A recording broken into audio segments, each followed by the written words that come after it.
A história que vou contar não é diretamente minha, mas sim de um vizinho. O nome dele era Camacho, e digo era, porque há alguns anos ele faleceu. No entanto, o motivo pelo qual ele foi para o outro mundo se deveu a um ato sinistro, no qual ele se sentiu muito inteligente e seguro, mas que acabou lhe custando caro demais. Enfim, vou começar pelo começo. Camacho começou a dirigir caminhões muito jovem, mas no início só trabalhava na região local, porque não tinha carteira de motorista, já que era menor de idade. Ao completar 18 anos, começou a regularizar seus documentos, tirou a habilitação para conduzir veículos pesados e se integrou formalmente à empresa, onde lhe deram a oportunidade de começar. Infelizmente, ele teve uma fase bastante ruim, justamente quando começou a fazer transportes para outros estados. Para começar, o caminhão dele quebrou várias vezes. As entregas não puderam ser feitas no prazo, e embora fossem situações fora do controle dele, isso ficava registrado como uma mancha em seu histórico. Mais adiante, ele foi assaltado em 3 ocasiões. Na primeira vez, roubaram apenas ele. Levaram o dinheiro que carregava, seu celular e algumas ferramentas que os criminosos encontraram na cabine. Queriam levar o caminhão, mas perceberam que havia rastreador e não quiseram se arriscar. Na segunda ocasião, não levaram nada dele nem o caminhão, mas o obrigaram a abrir o compartimento de carga e levaram tudo. Naquela vez, ele transportava várias toneladas de alimentos. De repente, algo na estrada fez com que o caminhão balançasse. Ele não soube ao certo o que o fez perder o controle. Talvez os criminosos tenham jogado pregos ou algum tipo de ferro, mas como não viu nada, decidiu parar para verificar. Assim que abriu a porta, um sujeito colocou o cano de uma arma em seu rosto, pediu as chaves e as entregou a outro homem que saiu de entre o mato. Foi ele quem avisou aos demais que já podiam se aproximar. Saíram como ratos do esgoto e esvaziaram a carga em menos de 15 minutos. Alguns carregaram sacos e desapareceram pelo campo. Outros colocaram a mercadoria à beira da estrada, sem dúvida esperando alguma caminhonete. Quando terminaram de retirar tudo, o homem armado disse a Camacho que subisse no veículo e fosse embora. Assim ele fez, e quando já estava longe da área onde havia sido parado, pegou o celular para ligar para seus patrões. A resposta que ouviu do outro lado da linha foi: "De novo, garoto?" Não perguntaram se ele estava bem, onde se encontrava ou se conseguiria voltar para casa em segurança. Aquele "de novo" o fez se sentir inútil e marcado por coisas sobre as quais não tinha controle. Não era culpa dele, apenas tinha tido azar. Essa foi a razão pela qual, mais adiante, decidiu recorrer a medidas extremas para melhorar sua sorte. Camacho poderia ter contratado um seguro, poderia ter comprado câmeras para instalar no caminhão que dirigia, ou simplesmente poderia ter trocado de emprego. Mas não. Decidiu fazer um ritual no qual pediu ao demônio que lhe desse fortuna na estrada e que todas as suas entregas fossem bem-sucedidas. Talvez vocês se perguntem como ficamos sabendo disso. O homem morava com a mãe. Ela o viu se desesperar, chorar de impotência e afirmar que não tinha culpa de nada. A senhora lhe recomendou ir à igreja, se encomendar a Deus e tentar ser mais cuidadoso sempre que pegasse a estrada. No entanto, meu amigo não gostou da ideia. Pouco tempo depois, começou a dizer coisas muito estranhas, como que se Deus não tinha cuidado dele, talvez o diabo lhe desse mais atenção. A partir daí, não parou de blasfemar. Trocou o graças a Deus por graças a Satã. Parecia um adolescente birrento em plena rebeldia, brincando de ser rebelde, mas já era um homem com pelo na bunda. Sua mãe conversou com ele, tentou levá-lo a um psicólogo, pois imaginou que algum dos assaltos o tivesse deixado perturbado ou excessivamente assustado, a ponto de alterar seus pensamentos. Claro que Camacho não quis ir. Ficou furioso e gritou com a mãe, dizendo que não estava louco. Depois da discussão, ele voltou para casa trazendo consigo uma pequena estátua preta de um bode macho. Aquela figura tinha seios de mulher, patas de besta e cabeça de cabra. Esse foi o motivo pelo qual a senhora juntou suas coisas e foi morar com uma de suas irmãs. Assim, Camacho teve a tranquilidade de que precisava para suas cerimônias. Algumas vizinhas o viram comprando velas pretas no mercado. Outras perceberam que ele levou uma galinha para dentro de casa. Ninguém viu diretamente o que ele fez, nem ouviu o que pediu, mas sua vida realmente mudou. Da noite para o dia, ele foi promovido no trabalho e passou a receber viagens mais longas, transportando mercadorias valiosas. Suas entregas eram as mais rápidas e alguns clientes até lhe davam gorjetas. Ele começou a se dar muito bem e, com o que ganhou, reformou a casa, comprou um carro e tentou enviar dinheiro para a mãe. No entanto, ela se recusou a receber um único centavo dele. Assim como outras pessoas pensavam, ela acreditava que aqueles ganhos tinham chegado ao filho por meio do demônio, e claro, não os queria. Passaram-se cerca de 10 anos em que Camacho viveu bem. Conheceu uma mulher com quem se casou no civil e com quem teve 2 filhos, uma menina e um menino. Infelizmente, assim como as coisas mudaram para melhor, de repente mudaram para pior. Certa manhã, avisaram-no de que sua mãe havia falecido. Ele foi com a família até a casa da tia, mas não o deixaram entrar. A irmã de sua mãe o expulsou junto com a esposa e os filhos, dizendo que não queria em sua casa um miserável que recorria a fazer porcarias em vez de se esforçar com Deus no coração. A mulher com quem ele se casou não sabia nada disso. Ficou sabendo no funeral da sogra e ficou completamente horrorizada. Na rua, pegou um táxi com a intenção de voltar para casa, pegar suas coisas e ir embora, mas não chegou. No caminho, como se fosse uma piada, um caminhão ficou sem freios e atingiu o carro em que a mulher estava com as crianças. Nem o motorista sobreviveu. Avisaram Camacho algum tempo depois. Naquele dia, de forma brutal, ele ficou completamente sozinho. Ele teve que cuidar do sepultamento da esposa e de seus pequenos. Com meus próprios olhos, eu o vi ajoelhado no cemitério, chorando de joelhos, sem saber o que fazer. Se ainda existia alguma dúvida, foi ali que confirmamos que tudo era verdade, que ele realmente fez o que se comentava. Depois de enterrar a família, ele voltou para casa, um lugar que já tinha 3 andares e inúmeras coisas de grande valor. Ali, algumas horas depois, pegou uma corda e a colocou no pescoço. Foi encontrado vários dias depois por causa do cheiro que saía da casa. Mas também ficou claro que o demônio cobra muito caro por todos os seus favores, sejam eles pequenos ou muito grandes.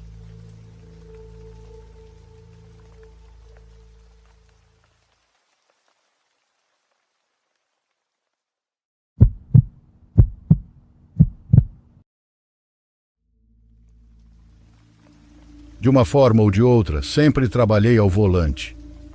Já dirigi táxis, caminhões de entrega e até empilhadeiras.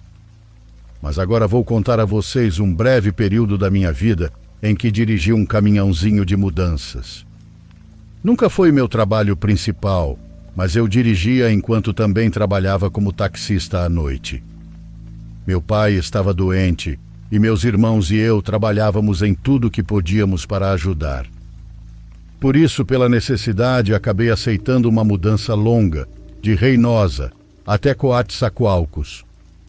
Tamaulipas e Veracruz são estados vizinhos no Golfo do México, mas quem os conhece sabe que essas 2 cidades ficam nos extremos mais distantes de cada estado. Então lhes digo, esse percurso acabou se tornando uma viagem de mais de 20 horas por estradas e povoados que podiam ser bastante perigosos. Devo esclarecer que estou falando de uma época em que Tamaulipas era um lugar difícil trafegar com segurança pelas estradas. Naquela época, os pontos perigosos eram poucos e conhecidos, mas mesmo assim fui até a casa da minha avó antes de sair para que ela me desse sua bênção. Eu não acreditava em nada, mas sempre soube que algo bom ia comigo quando ela dizia que a Virgem de Guadalupe me acompanhava. Então, sempre que eu ia fazer algo importante, um trabalho novo ou algo que parecia arriscado, passava antes na casa dela para levar sua bênção. Assim passei por lá, depois fui buscar o caminhão do meu amigo que já estava carregado e segui rumo à estrada, pronto para chegar ao destino no dia seguinte à tarde. O desafio não era apenas levar o caminhão carregado de móveis até Coatzacoalcos, mas também o fato de que eu nunca tinha ido até lá. De Veracruz, eu só conhecia uma prainha logo na entrada do estado, e só. E agora eu tinha que atravessá-lo inteiro. Estou falando de um tempo em que não usávamos mapas no celular, então eu precisava prestar atenção a todas as placas e não me perder, ou acabaria em sabe-se lá que vilarejo. E aí sim, ao me desviar, poderia me meter em problemas. Eu estava a 1 hora de distância do primeiro caminhão de mudança, o que levava meu amigo e dono do negócio. Ele levava 2 ajudantes. Eu dirigia sozinho, mas chegaria justo a tempo para que também descarregassem o meu. Pelo menos esse era o plano. Meu amigo sempre foi trabalhador, mas infelizmente em todos os seus empreendimentos, ele sempre procura economizar algum dinheiro. Nesse caso, me mandando sozinho pela estrada. Lembro muito bem de como eu estava tranquilo nas primeiras horas de viagem. De como foi bonito ver o pôr do sol na estrada, ouvindo música e apenas pensando. A verdade é que eu ia pensando no quanto era bom ir sozinho. Sou muito sério. Tenho dificuldade em puxar conversa com gente que não conheço, então estava aproveitando o caminho e o silêncio. Já era noite quando saí de Tamaulipas, quando me dei conta de que nunca tinha dirigido tão longe na minha vida. Tudo estava muito escuro. Os poucos povoados pelos quais eu passava pareciam solitários, como se não houvesse ninguém. Cheguei a um trecho com uma faixa pintada no chão, e parecia que se continuasse entraria na contramão, então peguei uma saída.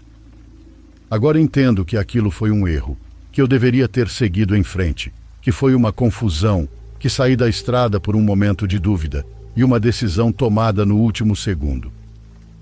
Mas estava muito escuro, os faróis do caminhão iluminavam muito pouco do caminho, e eu não entendia direito. Percebi quando já era tarde demais, quando a saída que peguei me levou a uma estrada de mão única, que se afastava da rodovia e que também não parecia levar a nenhum povoado. Não me levava a lugar algum, só havia escuridão, e eu não encontrava onde dar a volta. Era perigoso demais tentar um retorno em U, mesmo que houvesse espaço para dar ré. Então segui em frente esperando encontrar algum lugar para voltar, mas não havia nenhum.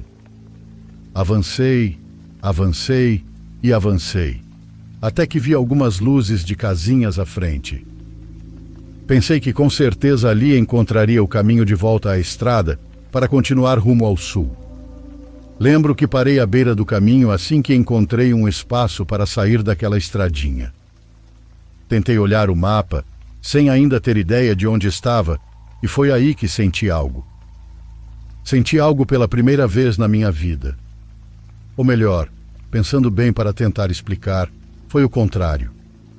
Deixei de sentir algo. Algo que me faltava.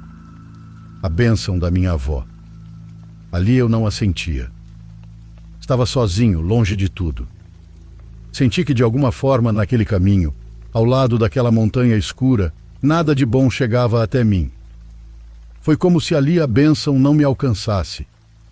Por isso, quando algumas luzes se acenderam a uns 40 metros à frente, quando uma pessoa apareceu na janela de uma das casinhas, senti que precisava sair dali. Senti que estava longe do mundo. Acelerei o caminhão o quanto pude um pouco mais à frente, para encontrar onde virar. E ao chegar às casinhas, vi um caminho que parecia voltar à estrada principal e o peguei. A pessoa que apareceu na janela da casinha fez um gesto e gritou algo que eu não consegui ouvir, mas eu acelerei e fui embora dali. Por sorte consegui ganhar velocidade e deixar aquelas casinhas para trás em segundos. Já estava quase de novo em um caminho escuro, mal iluminado pelos faróis, mas meu instinto me dizia que eu já estava voltando para a civilização. Respirei fundo, e à minha frente surgiu uma mulher caminhando de costas, descalça. Eu havia tempo de frear e não atropelá-la. E no instante em que parei, alguém saltou ao lado da porta vindo da escuridão. Alguém fez o mesmo do lado do passageiro. 2 homens me tiraram do caminhão em 1 segundo, e eu entendi do que se tratava tudo aquilo. Maldito seja, pensei. Estavam me roubando, exatamente como meu amigo tanto havia me alertado. Não se desvie por qualquer saída, ele sempre dizia. Nessas horas você fica sem a carga, e se reagir não sai vivo. Ele tinha me dito isso tantas vezes, e foi a primeira coisa que eu fiz. E sim, tanta foi a minha sorte, que saí da estrada em um desses povoados errados, talvez no pior de todos. A única coisa que fiz foi cooperar. Nessa horas digo para quem me ouve que é melhor não oferecer resistência. Então desci com as mãos para cima e me empurraram para o lado da estrada em direção à montanha. Enquanto me levavam para lá, virei para olhar o caminhão, mas recebi outro empurrão e notei que não abriam a carroceria e não tiraram nada. E a mim? A mim aqueles 2 homens, a mulher da estrada e outro mais que não sei de onde saiu, me empurravam e me puxavam em direção ao mato, fazendo-me subir para a escuridão. Olhei mais uma vez e antes de receber um golpe no rosto, pude ver o caminhão de mudança sozinho, com os faróis acesos no meio da estrada. Percebi que não tinham me parado para roubar a carga e que por alguma razão estavam me levando montanha acima. Lembro que estava com muito medo e que a única coisa que eu podia fazer era continuar andando. Eles me empurravam e diziam coisas estranhas. Eu não entendia bolhufas e todos cheiravam muito mal. Pareciam gente selvagem da escuridão. Pareciam rosnar.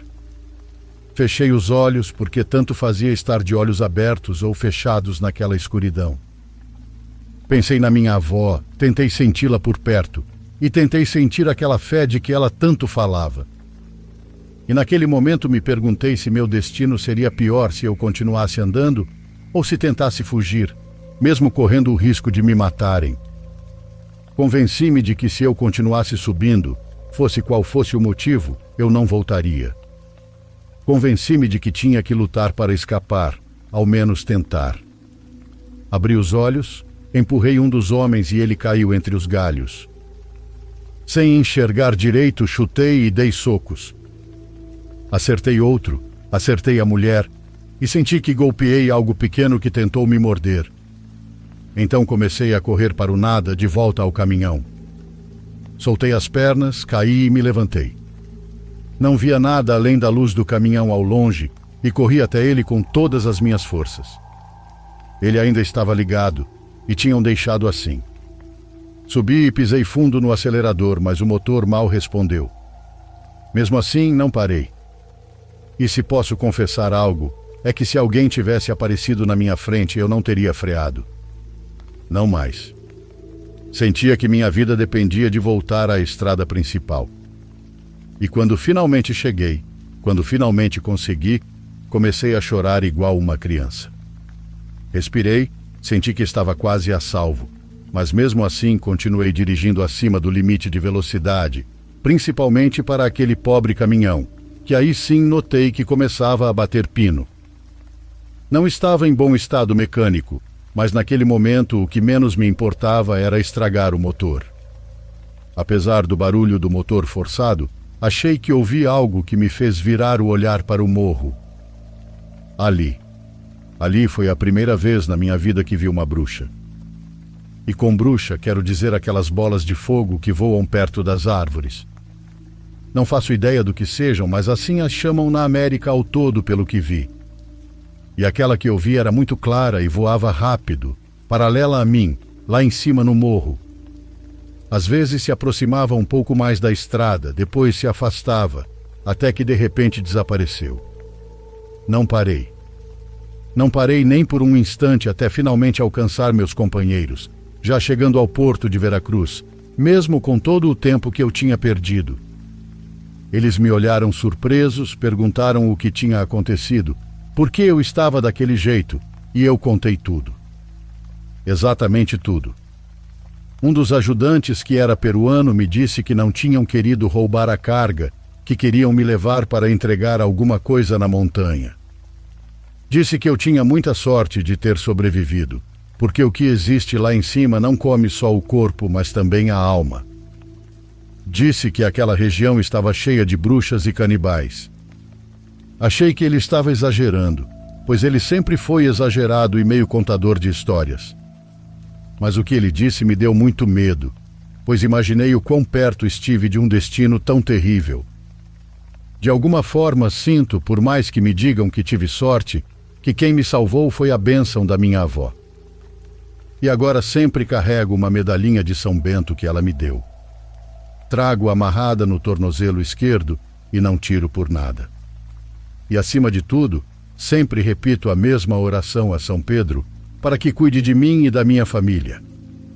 Não sei se é coincidência, não sei se nunca mais estive em lugares cheios de maldade, mas até hoje nunca mais voltei a sentir que estou em um lugar onde não me alcance a bênção dela.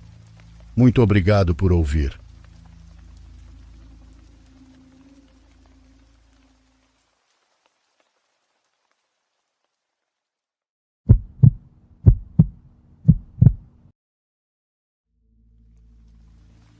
Fiquei indo e voltando sobre compartilhar isso porque, bem, não foi a minha experiência, mas certamente moldou a minha mãe de maneiras que eu ainda vejo até hoje.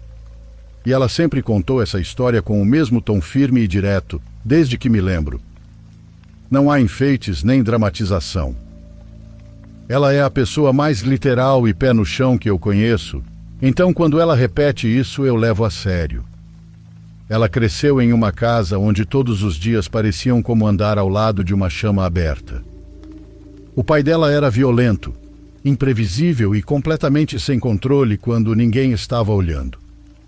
Ela tinha talvez uns 5 anos, quando as coisas chegaram ao pior ponto. Depois de uma noite especialmente brutal, ela se arrastou para um espaço estreito atrás de uma cômoda.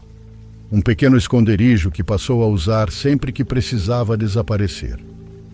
Foi ali que ela percebeu pela primeira vez que não estava sozinha. Ela disse que no começo não viu nada, apenas ouviu um som leve de movimento, quase como tecido roçando nos móveis. Então uma figura foi surgindo naquele pequeno feixe de luz fraca que entrava pela fresta atrás da cômoda. Não era uma criança, mas também não era exatamente um adulto. Ela descreveu a figura como magra e um pouco curvada, como alguém que tivesse vivido em um espaço pequeno demais por tempo demais. O rosto não parecia monstruoso nem nada do tipo, apenas parecia cansado. Para descrever melhor, marcado de um jeito que uma criança pequena não teria vocabulário para descrever, exceto dizendo que estava esgotado. Ela não disse um nome, não se apresentou como amigo. Apenas perguntou com uma voz baixa e cuidadosa, por que minha mãe sempre se escondia ali. A partir daquela noite, a figura aparecia sempre que ela estava com medo e desaparecia sempre que outra pessoa entrava no quarto. Às vezes, minha mãe desenhava, a figura inclinava a cabeça e apontava para coisas de que gostava. Outras vezes, minha mãe sussurrava sobre o que tinha acontecido naquele dia, e a figura apenas ouvia, sem interromper. Em outros momentos, segundo ela, a coisa fazia gestos para que ela ficasse por perto, especialmente quando se afastava demais de casa. Ela nunca viu a figura atravessar paredes sólidas, nem nada assim, mas disse que ela tinha o hábito de se esgueirar para dentro do espaço estreito debaixo da cama, se achatando de um jeito que não parecia fisicamente possível.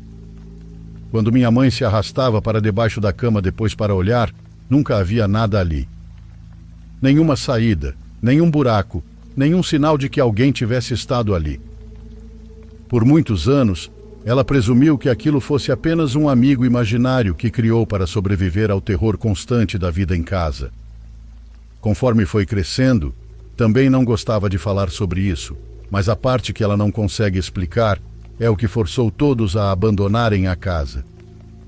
Certa noite, minha avó passou pelo quarto da minha mãe e ouviu ela conversando daquele jeito que crianças falam quando acham que estão seguras. Ela estava respondendo a alguém, o que não seria estranho para uma criança, exceto pelo fato de que a resposta não estava na voz dela. Era uma voz mais velha, mas clara o suficiente para que minha avó parasse no meio do passo, porque ela sabia exatamente como soava a voz de um homem adulto através de uma porta fechada. Minha avó abriu a porta e o quarto estava vazio, exceto por minha mãe, sentada no chão de pernas cruzadas, com um livro no colo. Minha avó não fez perguntas, só mandou minha mãe arrumar uma bolsa e na manhã seguinte elas já tinham ido embora. Minha mãe diz que a figura apareceu apenas mais uma vez, naquela mesma noite, depois que disseram que estavam indo embora. Ela estava agachada perto do pé da cama. Não estava brava nem gritando, apenas observando minha mãe com uma expressão que ela nunca esqueceu.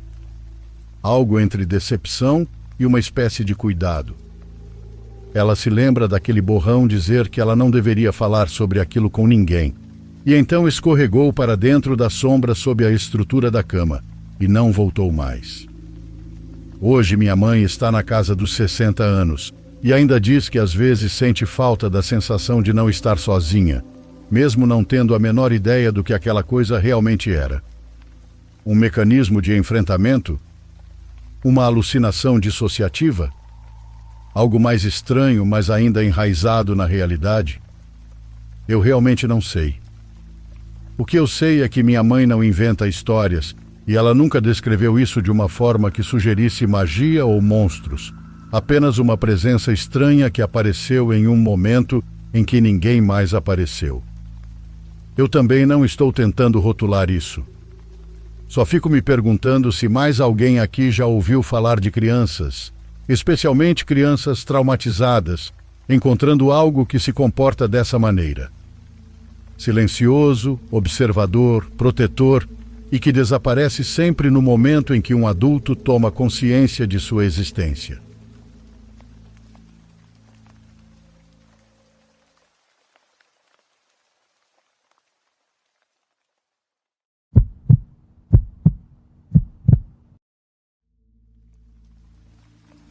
Comecei como caminhoneiro por tradição familiar e acabei gostando, então mantive a profissão.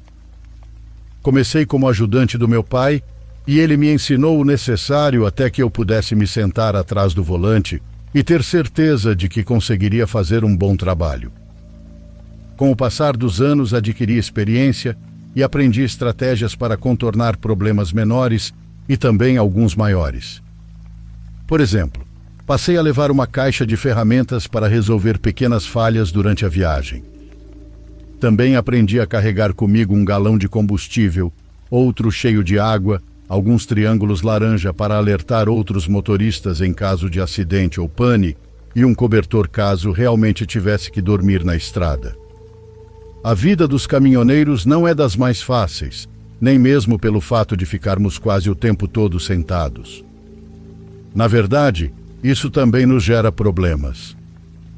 Sofremos com dores nas costas e, embora seja muito raro, conheci um senhor que acabou ficando corcunda. Enfim, entre isso e aquilo gostaria de contar a vocês sobre outras coisas com as quais às vezes temos que lidar e sobre uma coisa completamente aterradora que aconteceu comigo.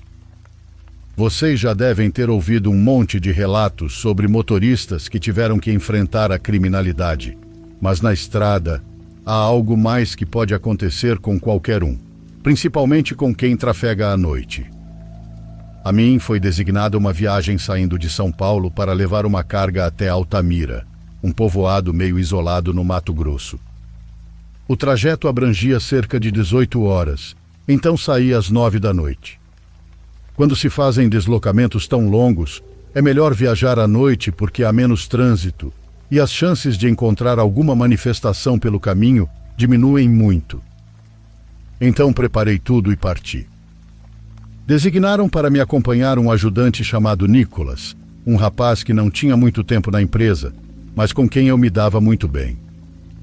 A função dele era não me deixar dormir, mas como o sono costuma bater de madrugada, disse a ele que dormisse o quanto pudesse e que mais adiante eu o acordaria para puxar conversa comigo.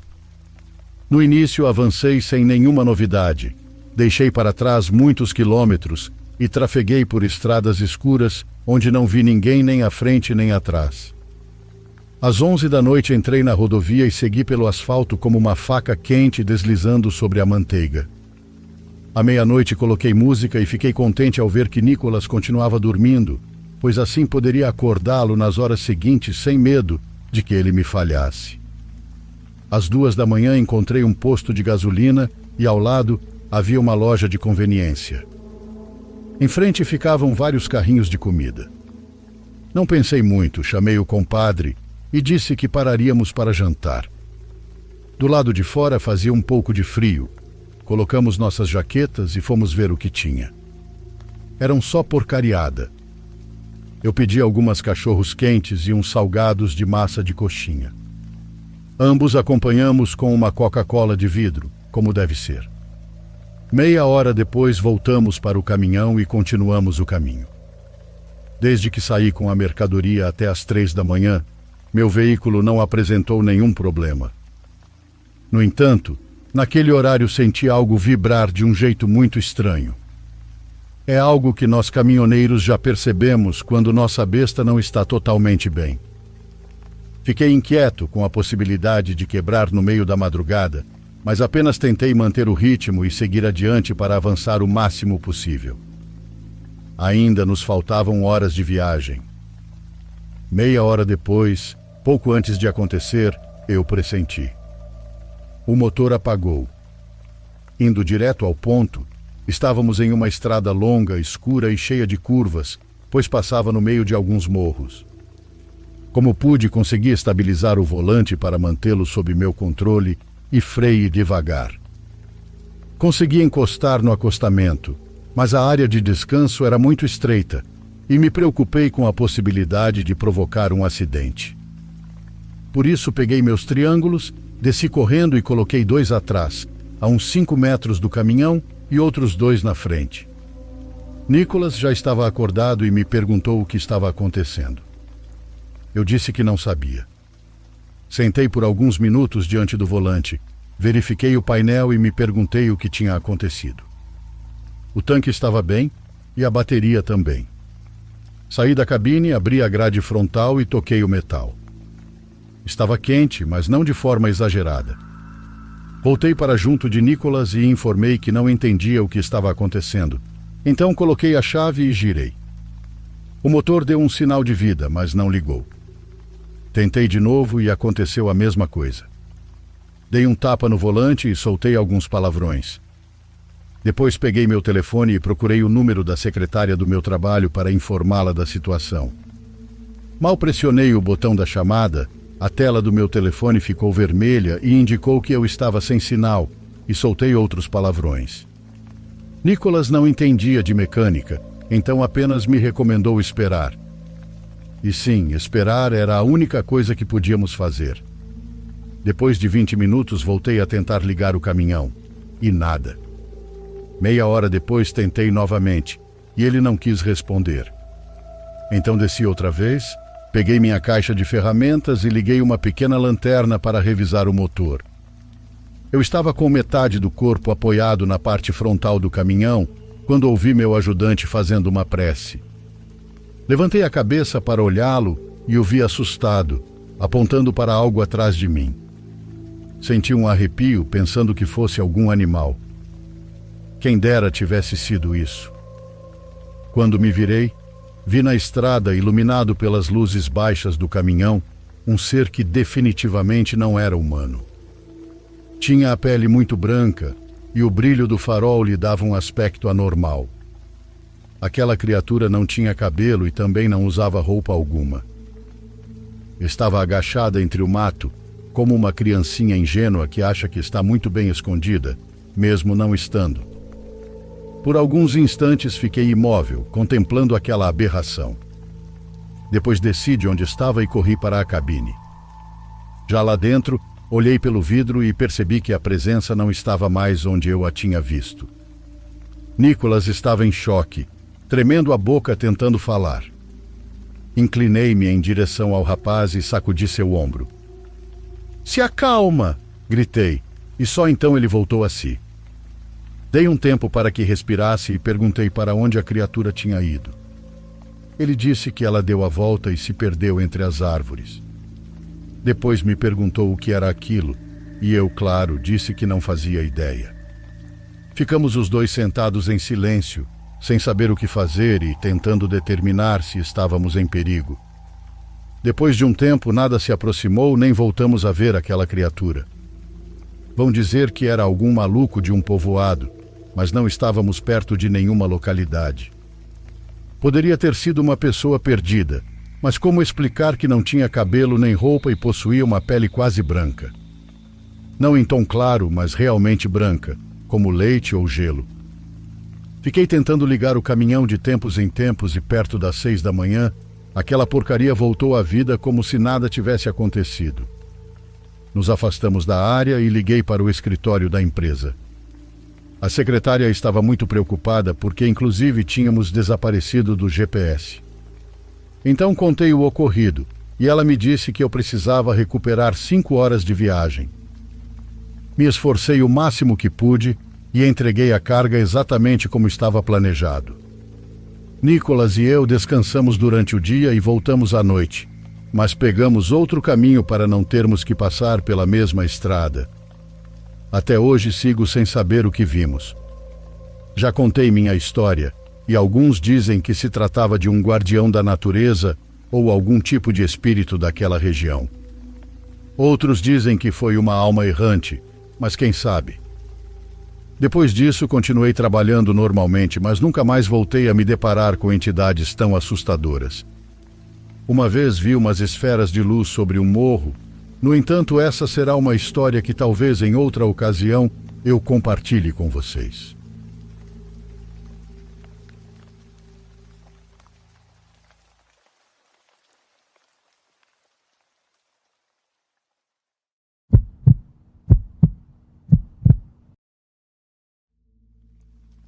Isso aconteceu quando eu era muito pequeno.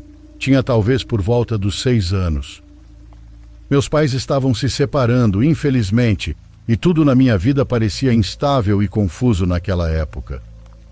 Minha mãe precisou ficar em outro lugar por um tempo e achou que seria melhor eu morar com minha avó até as coisas se acalmarem um pouco. Eu me lembro desse período com muita clareza. Não porque algo bom estivesse acontecendo, mas porque foi a primeira fase da minha vida em que me senti verdadeiramente descartável. As crianças da escola também percebiam isso. Diziam coisas como "ninguém te quer", e nessa idade, você não sabe como se proteger desse tipo de veneno, você simplesmente engole. Minha avó se esforçava muito para fazer tudo parecer normal. Ela me colocava na cama cedo, deixava o rádio baixinho, mantinha as luzes do corredor acesas para que eu não me sentisse sozinho, e aquela casa sempre me pareceu segura. Bem, até uma noite em que deixou de ser. Acordei com um som que ainda hoje ouço perfeitamente na minha memória. Não era alto e nem sequer parecia humano. Era estranho, como se alguém estivesse tentando respirar com a garganta quebrada ou algo assim. No começo pensei que minha avó estivesse com dificuldade para dormir, tivesse saído da cama e estivesse com problemas para respirar. Mas quando pisquei e abri os olhos, o quarto estava completamente escuro, exceto por uma fina fresta de luz do corredor passando por baixo da porta, e alguém estava sentado bem ao meu lado. Eu conseguia distinguir a forma pelo modo como ela bloqueava a luz. Era uma massa curvada, com os joelhos puxados para perto do corpo e a cabeça inclinada em um ângulo que nenhuma pessoa conseguiria sustentar confortavelmente. O cabelo era comprido o suficiente para cair sobre o cobertor, mas os fios pareciam errados. Eram rígidos e grossos, nada parecidos com cabelo humano. Ela me lembrava uma mulher apenas da mesma forma que um espantalho lembra vagamente um homem no escuro das plantações. Eu não me mexi. Na verdade, acho que nem respirei. Também não chorei, embora tudo dentro de mim quisesse fazer isso. O rosto daquela coisa estava tão perto que eu conseguia ver o contorno fraco da boca se abrindo e fechando, quase como se estivesse sussurrando. Mas o som que produzia não eram palavras, era apenas um murmúrio horrível que parecia raspar as bordas do quarto. Encolhi um braço debaixo do cobertor e tentei alcançar minha avó ao meu lado, desesperado para que ela acordasse.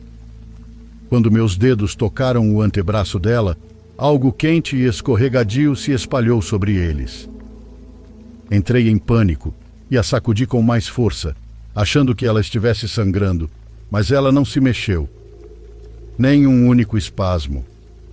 Foi nesse momento que eu realmente achei que estivesse morto. Fechei os olhos, sussurrei todas as orações que consegui lembrar e depois de um tempo, o sussurro parou. O ar mudou, como se alguém tivesse se afastado da cama e quando finalmente criei coragem para olhar, a forma havia desaparecido. O quarto parecia normal de novo e minha avó respirava suavemente, aparentemente completamente alheia ao que tinha acabado de se sentar ao nosso lado. Imagino que em algum momento eu tenha adormecido de exaustão, mas pela manhã abracei minha avó e perguntei se ela se lembrava de algo da noite anterior. Ela respondeu com carinho. Querido, você dormiu no seu quarto ontem à noite. Eu não fui aí. Tentei discutir desesperadamente, dizendo que ela tinha ido sim e que eu tinha tocado no braço dela. Mas ela desconversou com gentileza, do jeito que adultos fazem quando acham que uma criança só teve um pesadelo muito vívido. Eu não fiquei convencido porque mais tarde naquele dia, ao colocar a mão nos bolsos, encontrei vários fios grossos, ou algo parecido com isso, enrolados em um pequeno nó. Definitivamente não eram meus. Na verdade, mais uma vez, nem sequer pareciam humanos. Também não eram dela, isso era certo. Mas essa não foi a última coisa estranha que vivi naquela casa. Às vezes eu ouvia alguém chamar meu nome vindo do corredor dos fundos ou da cozinha. Sempre era baixo, como se tentasse não me assustar, e sempre soava um pouco como a voz da minha avó. E toda vez que eu respondia, não havia ninguém ali. Depois da terceira ou quarta vez, ela me disse calmamente, mas com absoluta autoridade: não responda a uma voz se você não puder ver a quem ela pertence. Eu não entendi naquela época, mas acho que entendo agora. Algumas coisas imitam o que é familiar, porque essa é a forma mais fácil de provocar uma reação em você. Quanto ao som daquela noite, o som que a criatura ficava repetindo, nunca consegui encontrar um significado para ele. Sei que não era uma palavra em português nem em nenhuma língua que já pesquisei. Às vezes digo a mim mesmo que não significava nada, mas sendo sincero, eu não faço a menor ideia do que aquilo era.